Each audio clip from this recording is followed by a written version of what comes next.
Please be seated.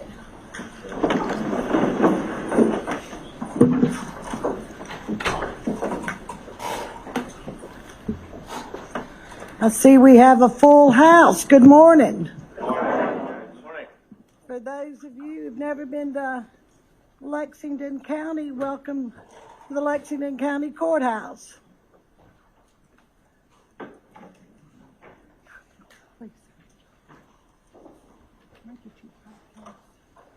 Are you ready to call? Can you call it?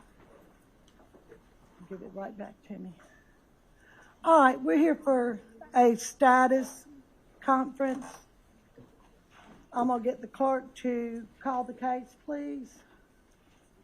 In the matter of State of South Carolina versus Richard Alexander Murdaugh, indictment number 2022 GS 15 00592 through 595. Thank you.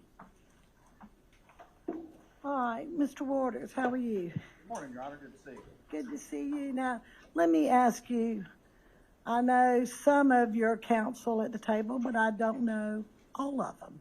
Can you please just let me know who the state's team is? So I have David Fernandez, Assistant Deputy Attorney General David Fernandez. He's my number 2 in the state grand jury section. I have my boss, Mr. Don Zelenka, who's I here. know. We have John Metters as well. I know Mr. Matters. And Your Honor. You may see at various times we have Assistant Attorney General Walt Whitmire, Senior Assistant Deputy Attorney General Melody Brown. All right, welcome.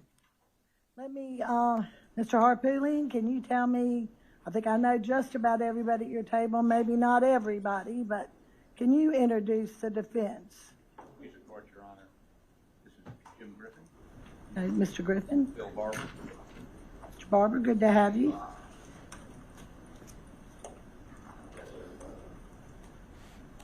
Okay. All right. I've made some notes on a status conference, and I'll let y'all talk in just a little bit. But I want to go over what I want to go over. Because I want to make sure that all the discovery in this case is complete. And I made some notes, and let me tell y'all, I don't know anything about the first trial, so when you tell me something, please be complete when you tell me, because don't assume that I know, because I don't. I want to know about phone records. Do we have all the phone records, and are they complete? Text messages, cell phone extractions, and if there's any supplemental extractions, video recordings, whether there's ballistic, firearms, are we complete in that? Fingerprints, toxicology. I think there was a blood splatter expert last time. I just want to know where we are with these discovery items. I'll let the state address that, please. Yes, ma'am, Your Honor. So we have provided, and obviously provided well in advance of the first trial, a very extensive discovery. I'm not aware of anything in the items that you mentioned that have not been provided to the defense. And if anything, the defense has more than the state does, because a very heavy privilege review was done, for example, on Murdaugh's phone, and formally being an attorney and that sort of thing. So it's my understanding complete extractions were provided to them, whereas the prosecution team, the investigative team, only received the privilege review cell phone extractions as it relates to this phone and that sort of thing. As always, we are constantly auditing and looking at everything, but I'm not aware of any discovery from the very extensive productions that were made, not only from just the murder investigations, but also from the very extensive state jury investigations as well. So we have provided those, and obviously I'm not aware of anything in the categories that you mentioned that have not been provided to you. And not anything that needs to be reanalyzed or anything that the court would be waiting on? At this time, no. Now, as you're aware, and we, of course, sent our responses to everyone last night to the defense motions that were filed late last week. Came in the office Sunday to write those. One of those is their request for independent testing on DNA. We put it in our motion, and I actually got an email from Mr. Griffin this morning that if they want to have their defense expert reach out to SLED as to specifically what capabilities they think they have and what they're proposed to do, happy to facilitate those conversations and discuss those with the defense and then with Your Honor if necessary. Right now, that's kind of where we stand on that. And of course, any other issues that arise along those lines, we're very reasonable and we're perfectly willing to discuss those with the defense. And if there's something that we can't agree on, obviously we'll raise those to the court. Okay. All right, Mr. Harpootlian or Mr. Griffin? Your Honor, I want to address everything but the DNA issue. I'll let Mr. Griffin talk. Right, I'll talk about the DNA later.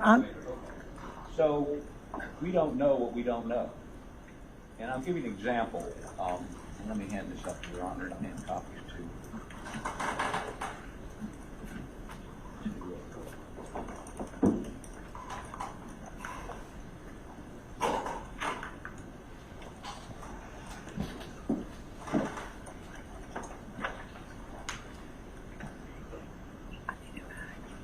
Your Honor, this is a transcript of an interview done with a guy named Chapman and another officer who were folks that arrived on the scene to begin with, to process the scene, and were very involved in the forensics of processing the scene.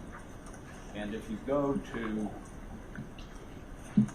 page 6, Chapman, who's in charge of the scene, says this. This is a television interview on March 13th, 10 days after the verdict in this case. He says, in response to the question, I believe you had some help in the aftermath. Or Rutland, yes, Captain Chapman. You know, the disposal of weapons, the moving around of vehicles. We heard so much about the SLED and AG's office, and they don't have anything. It's all circumstantial. So I pose this question to you. It was a clean crime scene, staged crime scene, clean crime scene. Would you expect to find more evidence or less? And that's what's kind of hard to get people to understand is we didn't find a lot. But why we didn't find a lot? Because it was clean. I mean, it was manipulated. There's evidence removed from the scene. Now, this is 10 days after the trial. This is not what Chapman testified to. And if Chapman has evidence, there were other people at the scene. That he had assistance under their theory, or there were other people there. We need to have that furnished to us. And we have other witnesses that testified at trial are saying something totally different, indicating there's evidence to believe that somebody else was at the scene, or there were other people at the scene. I mean, this guy's the chief guy in charge of the scene, along with Rutland, who processed it that night. We need, and we're in the process of doing this, to determine if they took those statements or the reports. So we don't know what we don't know. We don't know what we don't have. We need some period of time to try to process that. And Your Honor, I say this, and no emphasis on trying to, we're not alleging that the state has hidden anything from us. We do know there were people that came to see us that said they had important information. We have no ability to investigate anything. We don't have subpoenas. We don't have a grand jury. We don't have search warrants. And 2 or 3 of those people we sent to SLED. Did they follow up? One had extraordinary evidence about a tie-in between Paul's murder and the murder of a young man named Stephen Smith. But we had no, I can't compel anybody to come anywhere. We sent that to SLED. Did they investigate it? Did they investigate it? And I must tell you, there are a lot of pieces of information out there that, and maybe they just stopped once they got the conviction, didn't do anything else, that it's inconsistent with our desire to get a conviction, have the conviction held. So they didn't follow it up. Maybe it does need to be followed up, but we're going to have to go back and look at all of that. We're going to have to determine whether or not additional material was developed since the trial. And of course, all of us were shocked by the Purple Court's conduct in the trial. I know we were, I know the state was. But it's hard for us to go back and look at, and we haven't done a thorough check of it, all the testimony and read it all, not in the sense of an appeal, which we've done, but in the sense of, I mean, in criminal cases, we don't have depositions. Florida, we don't have them here. We have a transcript of every, but not every, I'm sure they're going to get rid of some of these witnesses who are horrible first time around and get additional witnesses. But most of the witnesses, we have their transcript, their deposition. We need to go back and read all of that, and we need to get a sense of how you prosecute, just like you would in a civil case. So I can't say that we've got it all. I can't say that we don't have it all. Again, I don't know what I don't know, but I think we will be very diligent. And one of the other things we talked about is Alex Murdaugh's access to that information in a way that makes it convenient for him and doesn't inconvenience anybody else. We'll talk about that. That's another motion. We'll talk about that. I'll get to your motions in just a little bit. What I really want to know is about phone records, text messages, cell phones, video recordings, toxicology, fingerprints. You have all that discovery. We're not sure, but we need to review it as if we were getting ready and brand new. I can't, just because we looked at it 5 years ago, 4 years ago, doesn't mean we know we have it. And we'll be diligent in doing that, but certainly I would think it'll take us some period of time to review that.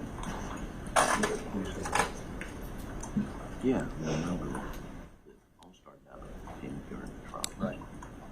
One other point, reminding me, we did not have OnStar data on Mr. Murdaugh's vehicle until halfway through the trial. That is not the Attorney General's fault. That is GMC's fault for not furnishing it. We had to do that on the run. We want to go back and analyze that and have an expert analyze that even more. I do want to emphasize the Attorney General got it at the same time we got it. No inference to anything improperly. Okay. So that's part of what we need to do. We need to hire additional experts based on some of the views we now have on some of the witnesses, both the state and the defense have. And they need to examine those reports to determine whether we have it. So it's going to take a little bit of time, Judge. I can't tell you today we have everything because we don't know. Okay. Let me ask you, Mr. Waters, what about the OnStar data? Do you have all of that?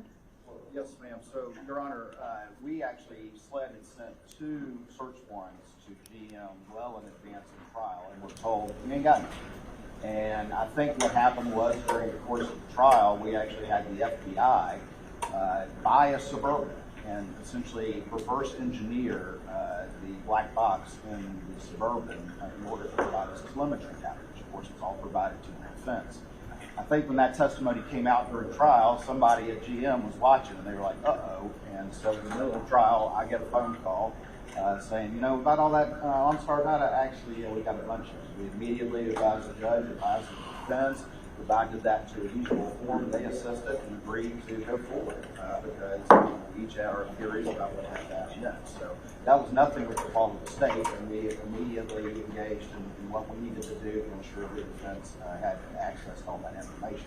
After him saying, we don't know what we don't know, well, I know my obligations are, and if I have knowledge of something that's disclosable, then it's been disclosed. And so to imply that there's something out there, I mean, we're always constantly auditing that and doing our obligations, but I take discovery obligations very, very seriously, and Mr. Harker knows that.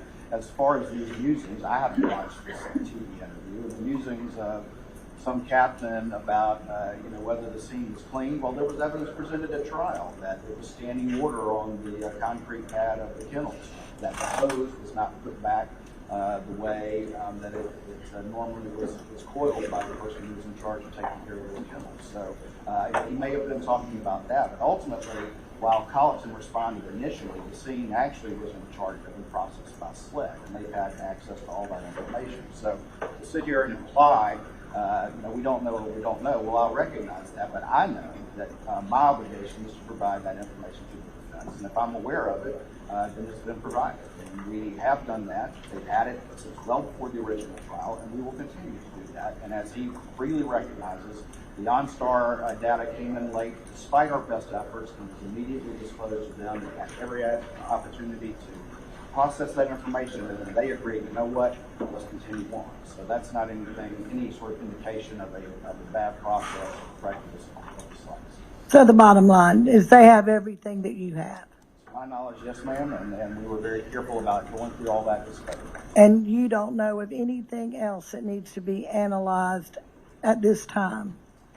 Well, again, we have that DNA. The DNA, and I'm going to get to DNA in just a moment. Of course, it was analyzed ahead of time. Now, what they're Right. talking about is some additional capability, and as I expressed in our motion, and Mr. Griffin has responded, I'm happy to facilitate discussions, and if there's some capability out there that's beyond the capability of SLED, and it has a reasonable chance of providing some sort of analysis, then we're happy to do that. Now, of course, as we put in our motion, ultimately, there's absolutely no evidence that Maggie Murdaugh was in a struggle with anyone, that she had any sort of defensive wounds, that she was scratched any sort of attacker. And we also know that it's very common with how sensitive touch DNA is. We're constantly shedding DNA and picking up DNA from others by shaking hands and doorknobs and all the rest of it. So, this is a bit of a red herring, but that doesn't mean that we are not willing to discuss with the defense anything that they want to do, and if reasonable, we'll be the first to do that. And if there's any needs to come back to this court, we'll do that as well.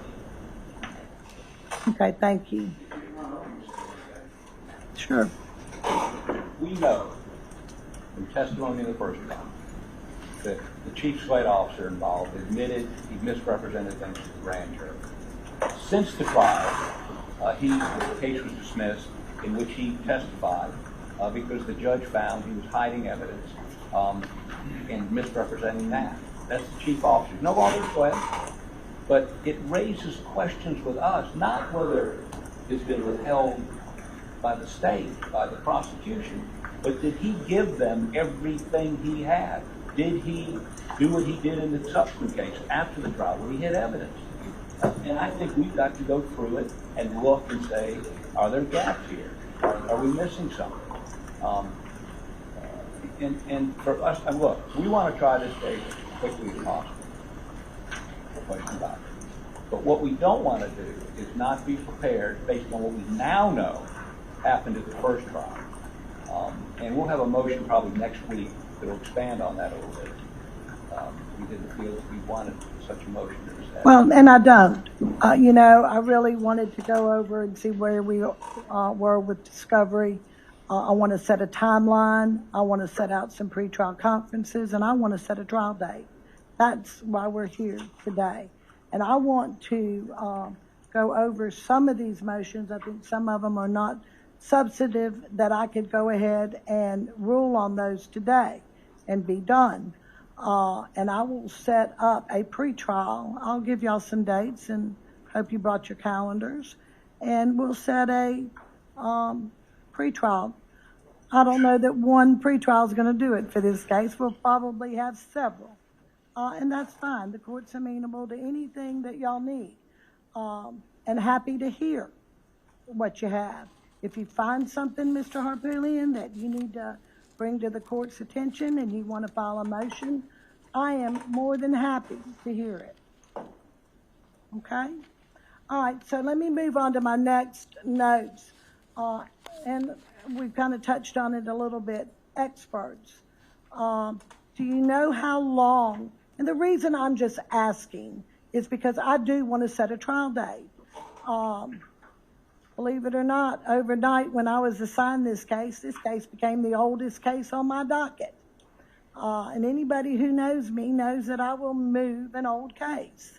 And I intend to do that with this one. So I'm asking Mr. Waters, expert witnesses, do you know how long you need to get expert witnesses and talk to people and get everything that you need for the prosecution of this case? Yes, ma'am. So the vast majority of our experts will be with SLED. And so I that we are ready, within reason, of course, to move this as expeditiously as possible. We do have another expert that testified from the FBI and things like that, but much of that is the same. And so, as far as the state's position as to scheduling, and I know we've already sort of stated this publicly, that we were trying to do this, before the end of the year, late towards the end of the year. We're ready to go. Put it together about that. So, I'm not aware on the state side of any expert issues that provide for additional delay. All right, Mr. Harpootlian, how about for the defense?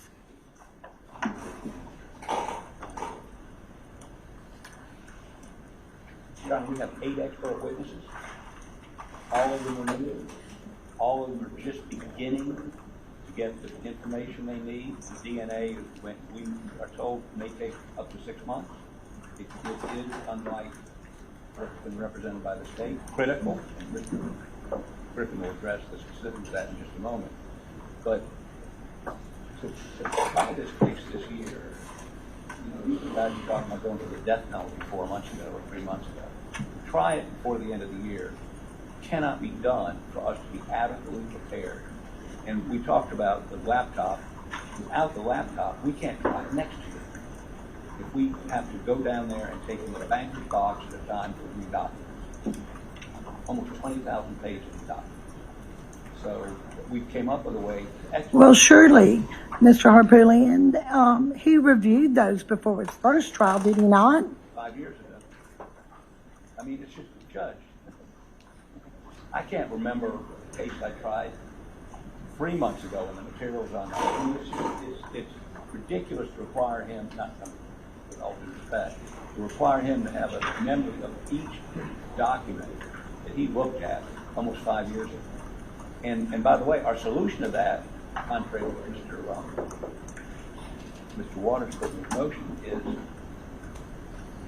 ironclad. There's no chance of it being distributed.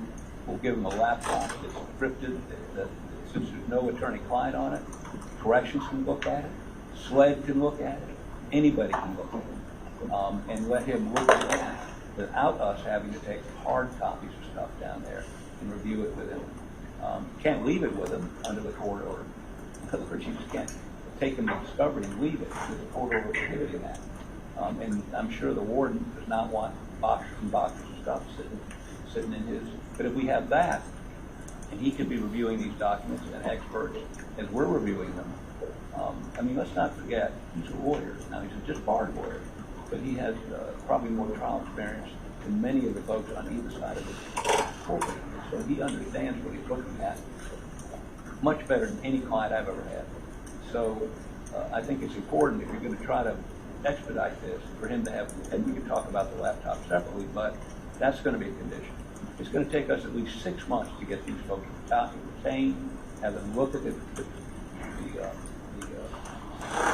adequate material, look at the state's testimony the first time around, and of course if they have a change in who they're using or taking a different approach, we need to know that as soon as possible. I would point out that they were giving us discovery in the last case after the first week of trial, in the second week of trial. So we can't have that happen again. If they say they've got it all, we're going to assume we have it all unless they want to supplement it. They supplement it sooner rather than later. That allows us to try. I mean, I think what we probably ought to try to do is figure out a trial date and then back up from that. And what we're comfortable with is late spring, early summer next year. Okay. We can live with that. Given, I mean, if we have to go down there, one of us has to go down there 5 days a week, and we may be incarcerated on one of the mountains, it's 2.5 hours from here. It's a half an hour to get in. So before you ever even see it, it's 3 hours. And then you only have 3 hours with them, and then it's a 3-hour trip back. That's why the laptop is so important. Okay. Mr. Griffin, anything you'd like to add as to experts? I have been in contact with the DNA lab in Houston. I can talk more about that. But when I mentioned that, they were asked, how soon do you need it? And I said, well, hopefully we're looking at a spring, early summer trial date. And the answer was, well, we need to put a rush on it. And I can talk more about the lab if Your Honor wants to hear it. I mean, they are the... I'll get to the DNA in just a minute, and then we'll go forward on that.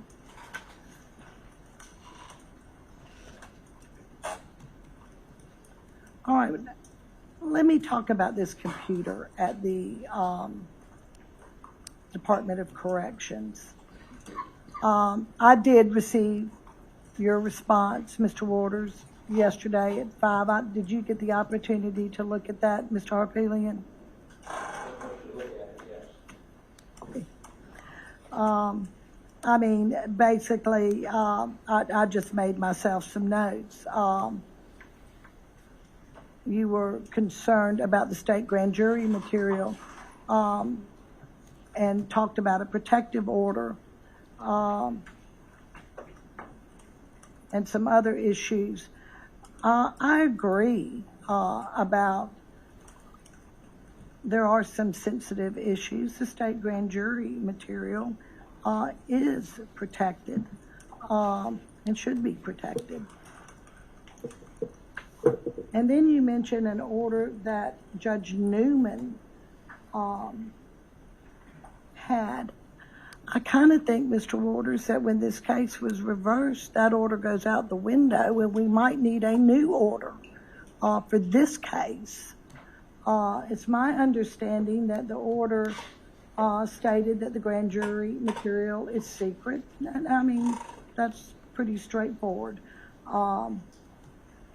And I know that you would like to prohibit the digital dissemination of the state grand jury material, that there's no photocopying, scanning. I breezed through this. You don't want any digital copies. And all of this, while it doesn't prohibit the defendant from reviewing the case materials, you want the attorneys to make sure that they keep in their possession the state grand jury material. Is there any objection to that, Mr. Harpelian?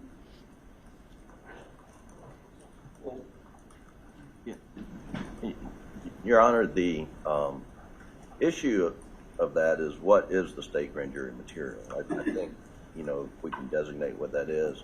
It's beyond grand jury testimony, which is, there's very little of that in the discovery.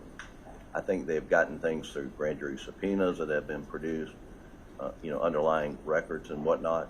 And so, you know, is that really sensitive grand jury material? And some of us introducing the evidence at the trial, I'm sure of that. But, so, no question about grand jury testimony. We have no issues with that. But it's just hard to say what exactly are grand jury materials when a lot of the subpoenaed documents and information have been produced. That's all. And Your Honor, if the issue is dissemination, I mean, he has a right to read it. Oh, absolutely. I said that. It does not prohibit him from reading it. The issue is dissemination. I mean, we're just basically talking about a big Kindle. You can read on it. You can't send emails. It's not connected digitally or cell or Wi-Fi to anybody. It can be kept. Let me say this: the Department of Corrections has been extraordinarily professional in dealing with us, giving us access to that. But no complaints with them whatsoever. But what we'd like is we'd like that laptop with the warden and corrections to have total access to it. It can be inspected by SWED to make sure it can't transmit an image, a message, can't be used in any way. There is no Wi-Fi at this particular institution, so it has to be by self-service. I mean, these are not difficult technical issues. And if they're concerned about grand jury testimony, we have to take that out. That's a low percent of what we want him to look at. And we can certainly do that separately with hard copies. We'd be happy to go down there and do that. Well, let me tell you. Well, Mr. Waters, let me hear from you first. Yes, ma'am. So we really, as far as the protective order, we really have two things. There was the state grand jury investigation, and ultimately there was the standard protective order for that. He's pled guilty to all those offenses. There's nothing reproached about that. But necessarily, as that state grand jury investigation was going, things came up that were ultimately relevant to the murder. So it's much bigger than they say. You know, I don't have the number in front of me, Your Honor, but it was at least 20 witnesses, multiple subpoenas, and so all of it's within that ambit. And it's, as well as Judge Newman issued a second, to my recollection, protective order as it related to just sort of the murder evidence as well. So they're two separate things, but they all blend together. And so all of this evidence is sensitive. On top of that, the murder evidence is in fact very, very sensitive. And frankly, we've been trying our best to protect it from improper dissemination because it's worth a lot of money.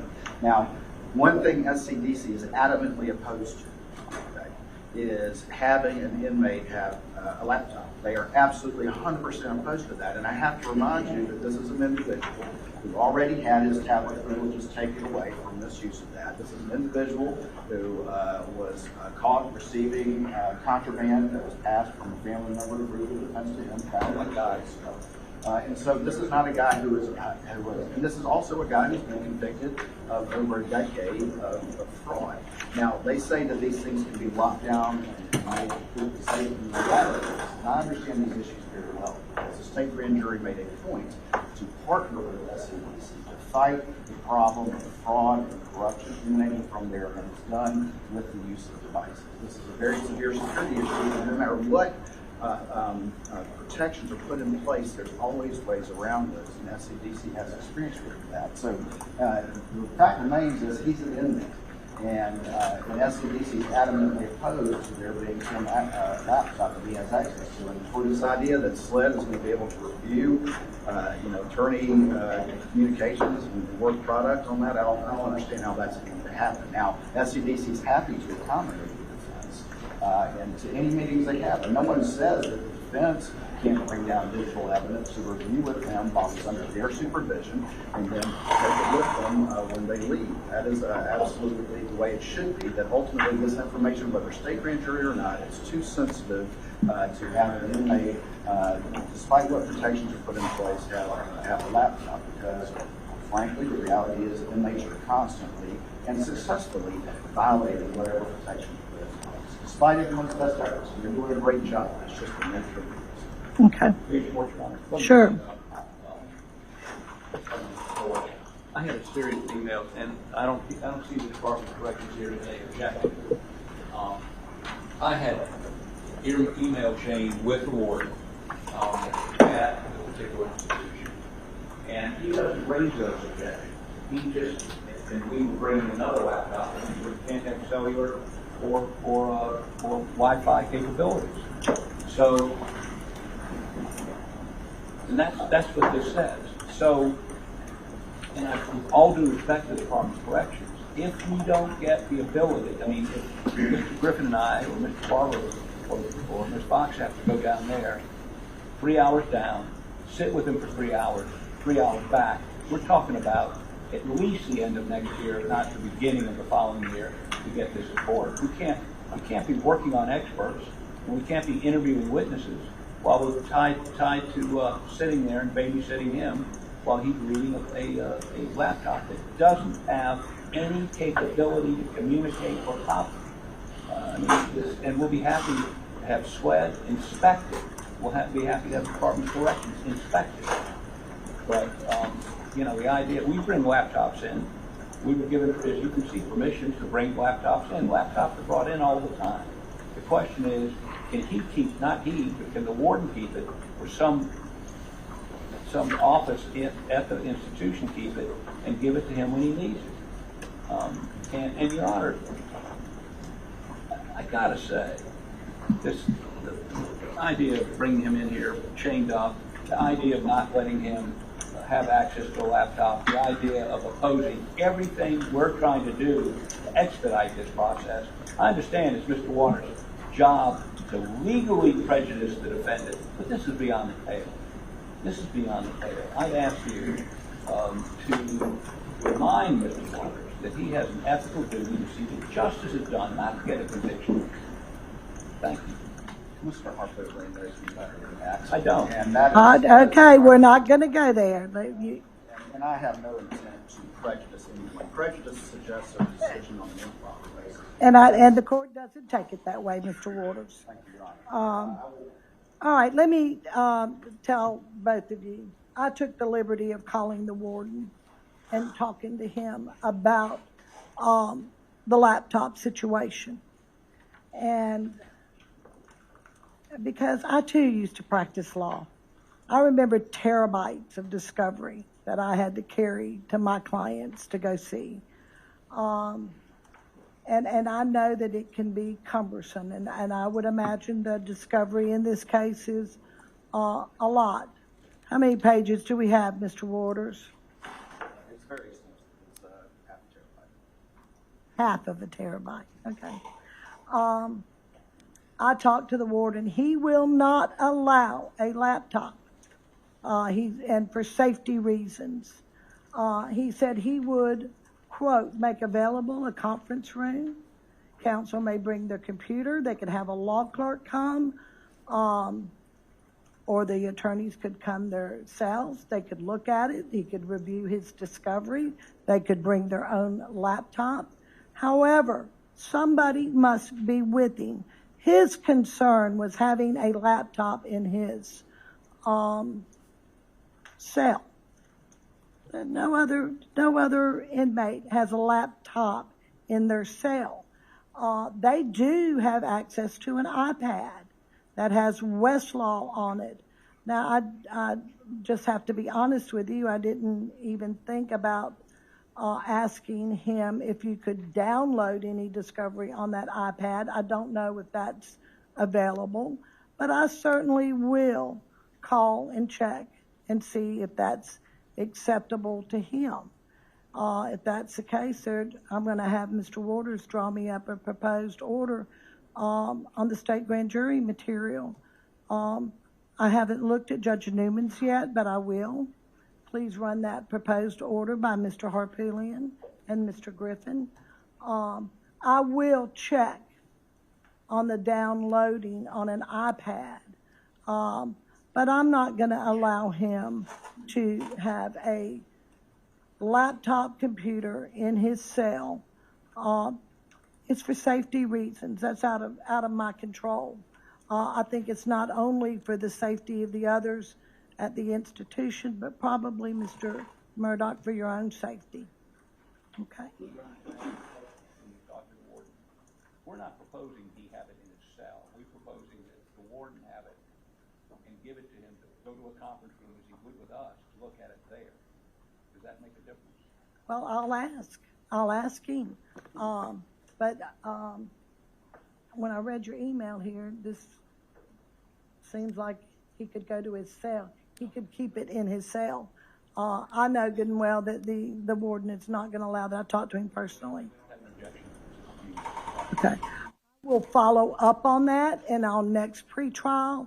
Or if I can, I'll probably let you know before pretrial. But if he says no and it's for security reasons, then the answer is no. I'm not going to allow it. Do you understand, Mr. Harpootlian? Mr. Waters? A law clerk or other person, a paralegal?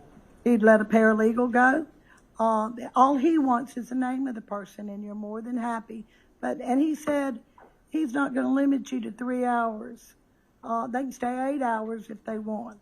He will make a conference room available so he could see the material. It does not have to be a lawyer. Okay, that. Your Honor, I spoke with the director of Federal Counsel this morning, and they expressed the same thing. We're here to facilitate the defense doing that. Right. You know, I want him to have all his discovery. He's entitled to all of it. You know, it's safety concerns. It's.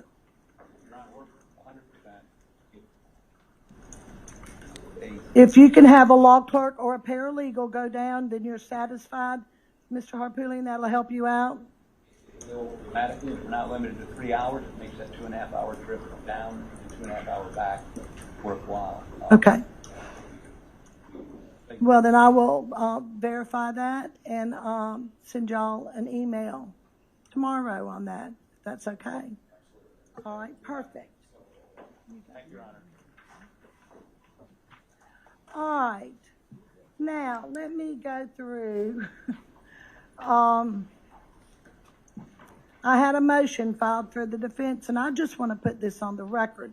The defense wanted the defendant to be unshackled in the courtroom. I received a response from the state. They objected. Then I had a response from Mr. Harpootlian where he withdrew that motion. That still stands, Mr. Harpootlian? Yes, Your Honor, although we may renew the motion, the reason for this is potential jurors are watching this right now. It's going to be, wherever this goes, it's going to be difficult to get a jury. And to the extent that parading him around in a jumpsuit shackled like an animal impacts their view, it's going to make it more difficult for us to get a jury. Now, again, Mr. Waters' argument is specious. He's not dangerous. The only thing he's been convicted of is stealing money. Now, Judge Newman let him come to the courtroom in street clothes and unshackled. I know Mr. Waters feels compelled to get every advantage he can, but this is one that prejudices our ability to get a jury. So I would ask that he be allowed to come in the courtroom unshackled in, I will call them street clothes. Now, So are you renewing your motion now? sure. Just want to make sure. What I wanted you to see today is this. I mean, chained around the waist, chained with the hands, chained on the feet. I mean, this guy is not a serial killer. He's not, Ted Bundy. You can sit down, Mr. Murdaugh. And always convicted. He's accused of killing his wife and son, but he was accused of killing his wife and son, and Judge Newman allowed him to come unshackled in his street clothes to every hearing we had. All right, Mr. Waters, I did read your response, but I'll be happy to hear anything, and I'll take it under advisement. Well, again, they withdrawn the motion, and now they. Now they, Again, this goes back to, it's not the state's fault he's an inmate serving a 27-year sentence, okay? This is, again, SCDC's policy for a non-jury court to be dressed out in restraints. He's not only facing 27 years, but an additional 40 years in federal court, and then he's also indicted for a double murder. So this is a basic security consideration. Again, the intent is not to prejudice anyone. The intent is the security of every time someone is transported out of court. It is a security risk. And the first two goals in any escape attempt is to become unrestrained and in civilian clothes. So I'm here to represent what is basic policy and procedure for inmates serving long, felonious sentences with SCDC. I completely understand that when we have a jury, the calculations are different, and that is going to be a different thing to do. The remedy for all of that ultimately is a 4-hour process. It's going to be jury selection, and it's going to be instruction from the court, which the jurors are going to follow, and which I know our citizens can. Okay, thank you. All right, I'll take it under advisement, and I'll issue an order on that. Let me move on to the DNA. Again, I just received the state's response yesterday at 5 p.m. I read it, and I'm going to save it for the next pretrial because this is what I want to know. I'd like to know how long, Mr. Griffin, it's going to take to analyze exactly what it is you're asking for. And I believe it's genetic. Yes, Your Honor. And the state's response says, give us somebody to talk to at the lab. Okay. So And that was conveyed to them this morning. The CEO of Othram's name, email, and telephone number. They have received the VP of Law Enforcement Division at Othram, his cell phone number, and the client intake person that we use now, that I've been interfacing with, and they will be better able to answer specifically how long it will take. We've agreed to pay for it, and just background information. I'm going to let you pay for it. Yeah. And these murders happened in 2021. We're in 2026. 2021, there's no such thing as artificial intelligence. In 2021, this genetic genealogy was just on the ground floor.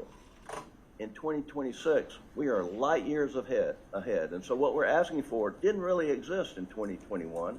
It does exist today, and Othram is the leading lab that performs this analysis. They did last year, in 2024, the statistics are that they cleared 200 cold cases on behalf of law enforcement around the United States and the country. They work with law enforcement every day.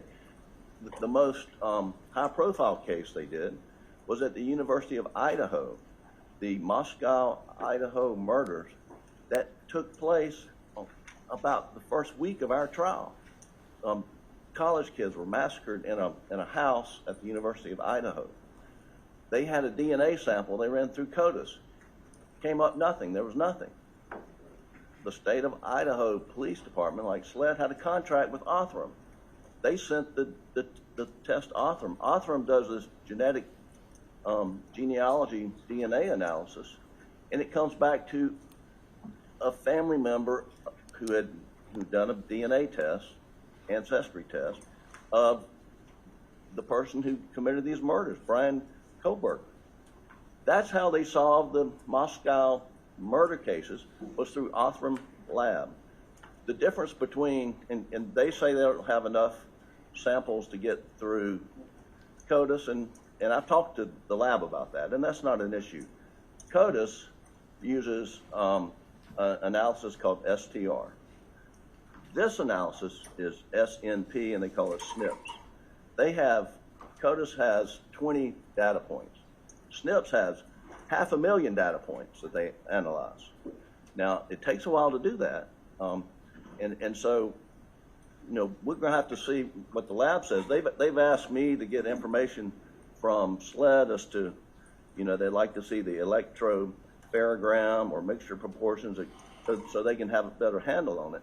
And I'd asked Mr. Waters to give us a name so that these experts can interface. But what they're doing in Houston, Texas, they don't do in South Carolina at the SLED lab. There are handfuls of labs around the country, and they are they're certified. They work with law enforcement. I don't know that they've worked specifically with SLED. They're familiar with SLED when I spoke with them, but they have a whole division. So you need an expert's name or whoever has this sample to see if there's a viable sample that you can send. That correct. They could send.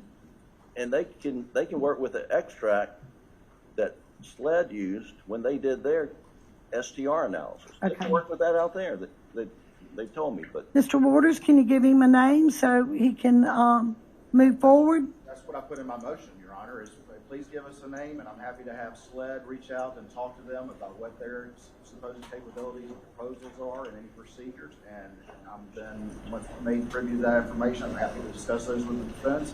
If for whatever reason we can't agree, we'll come back to Your Honor. That's precisely what I put in my motion is let's talk to let the experts talk so that my experts can hear, you know, what it is that they propose to do. And I'm happy to consider. and I gave him 3 names and contact information this morning, and I've asked a name that I can send back to my folks. I do want to address this red herring argument. The DNA that we're talking about, Your Honor, came from Maggie Murdaugh's left fingernails. That was tested by SLED with this STR analysis. The DNA sample number 70 that we're asking to be tested, it positively was not Alex Murdaugh's. Any of the other folks who they took buccal swabs from went through a long list, not them, except for one potential, and that potential, the ultimate result was it's 11 times more an unknown male, so they know it's a male, than it was this person. That's how they do things in their DNA analysis. And Mr. Waters said, well, there's no evidence of struggle, but there was a shell casing under Maggie Murdaugh's body from the gun that killed her. I mean, that shell casing and that gun had to be in very close proximity.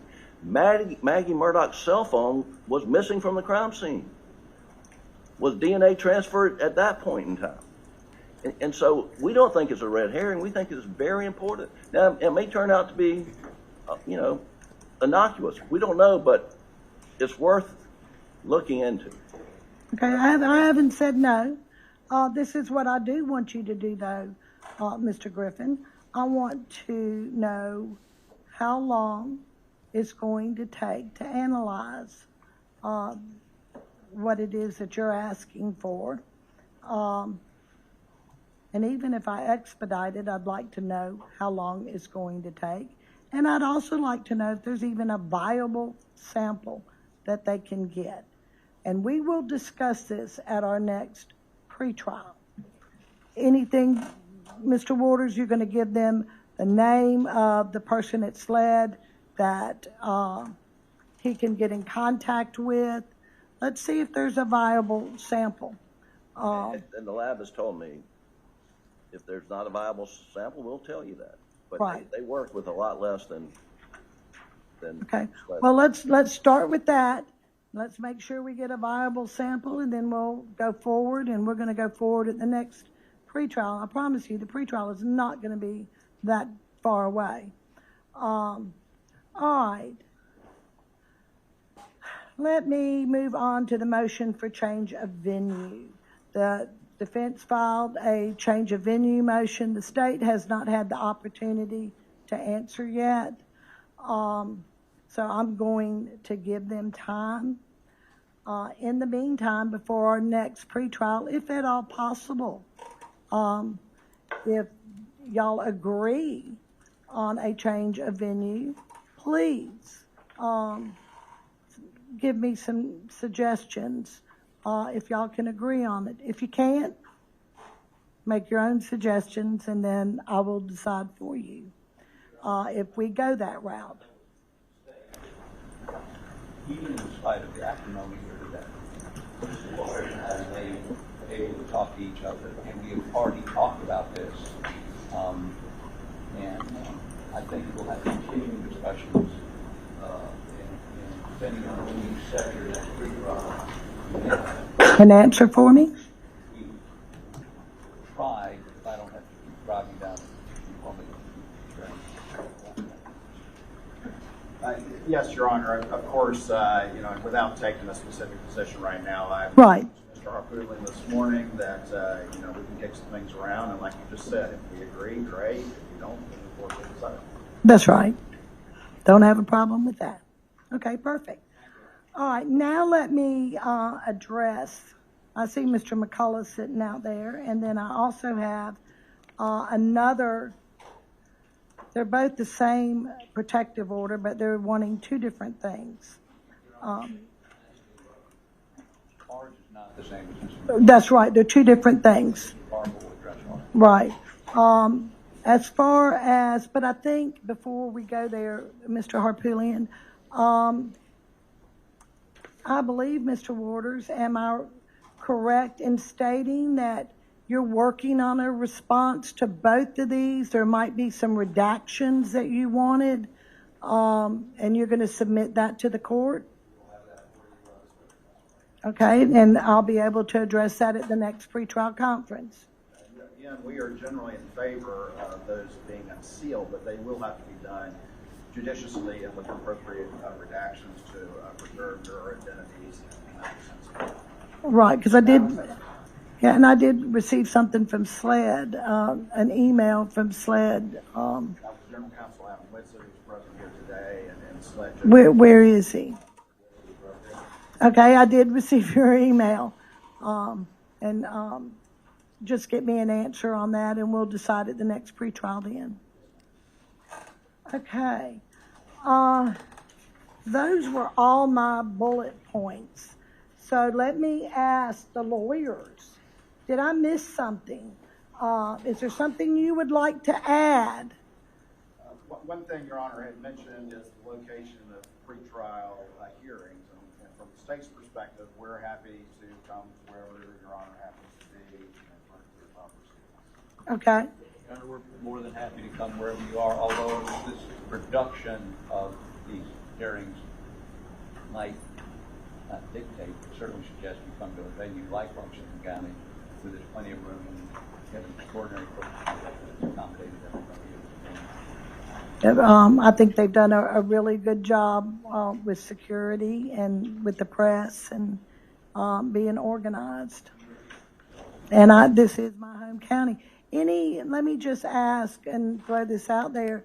Mr. Waters, is there any objection if we hold pretrial here? The reason being, we have a big courtroom. I already have security set in place.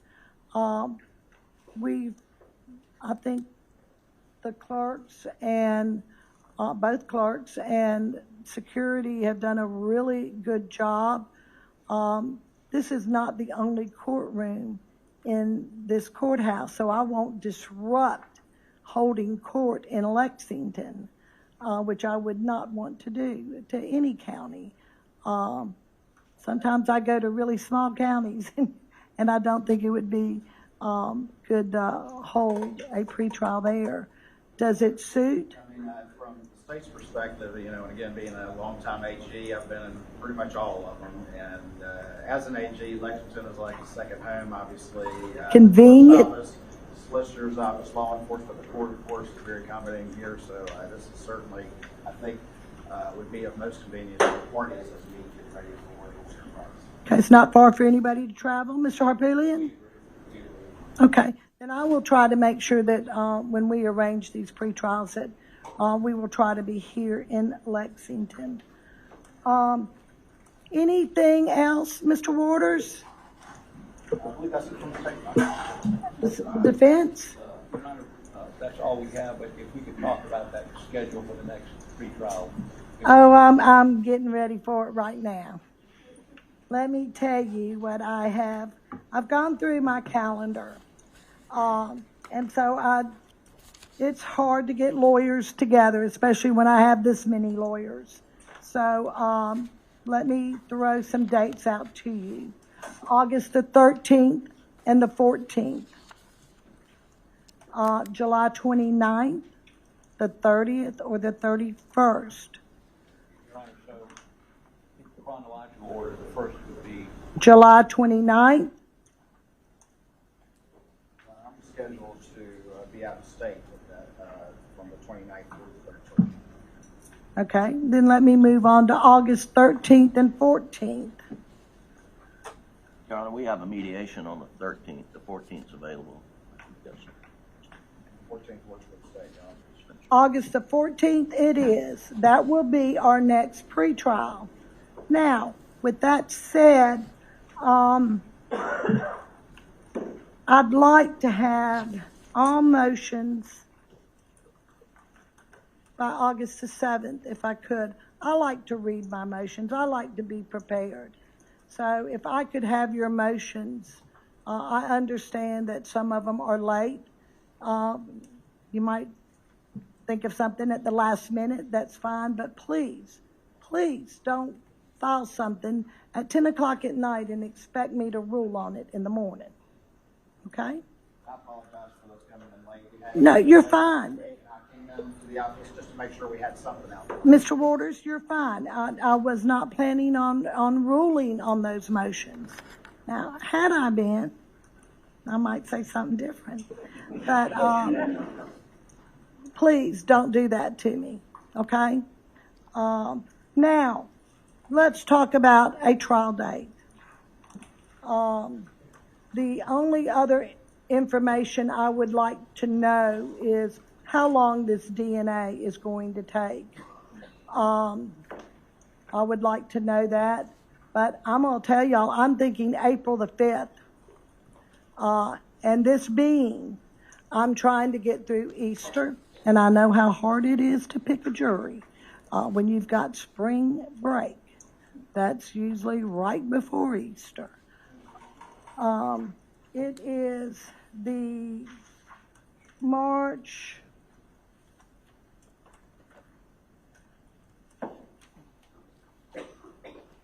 Is it the 28th? I think it's just the week. It's March 28th. So I'm thinking April 5th. You know, I know that we'll have a new Attorney General coming in. Y'all, Mr. Harpootlian has already told me it's going to take 6 months to get experts prepared and ready to go. That would give the new Attorney General time to look at his case in case he's going to be here and join us. And let me tell you this, tell both of y'all, I think y'all know me pretty well. When I set a trial date, I don't do continuances. I don't do it. It better be a really good reason. So, how does April the 5th sound, Mr. Waters? Yes, ma'am, so we'll be ready. Mr. Harpootlian? We'll be ready with some contingencies if the DNA takes longer, for instance, or I will have that information by next pretrial. If I need to extend it out a couple of weeks, I will, if that's the case. Please do not think that this case is going to be tried a year later, because it's not. We're going forward. Your Honor, we're more than happy with that. Mr. Murdaugh is more than happy with that. I just, again, DNA, really all, everything, different light, because the science in all these areas is much better than it was 5 years ago. I understand. Technology changes overnight. Overnight, I understand. Mr. Griffin, anything you'd like to add? Yes, Your Honor. The Supreme Court reversed this case on misconduct by clerk of court, but the Supreme Court also addressed financial crimes evidence, and depending on how much of that or any of that comes in, will determine the length of the trial in many respects. Judge Newman last time would not rule pretrial on that issue, and it's going to be an issue that we're going to have to brief and argue with Your Honor as to, we don't think any of the financial crime evidence should come in at trial. And so I'm just flagging that it would be helpful to us, I believe, and to know if we're going to have to defend against that during the trial, or are they going to be able to put it up. And so I'm just asking maybe some earlier date where we can have, Your Honor, address those issues. We will. I'm just going to tell you, I like to address all pretrial matters beforehand, because when I say April the 5th, we're picking a jury and going forward. All those issues should be decided by then. Your Honor, that's my practice as well. We filed extensive pretrial motions prior to the prior trial, laying all our cards on the table. It's exactly why we thought that was admissible. Thank you. I appreciate it. Anything further before we adjourn? Mr. Waters? And Mr. Harpootlian? Nothing for the defense. All right, perfect. Have a good evening.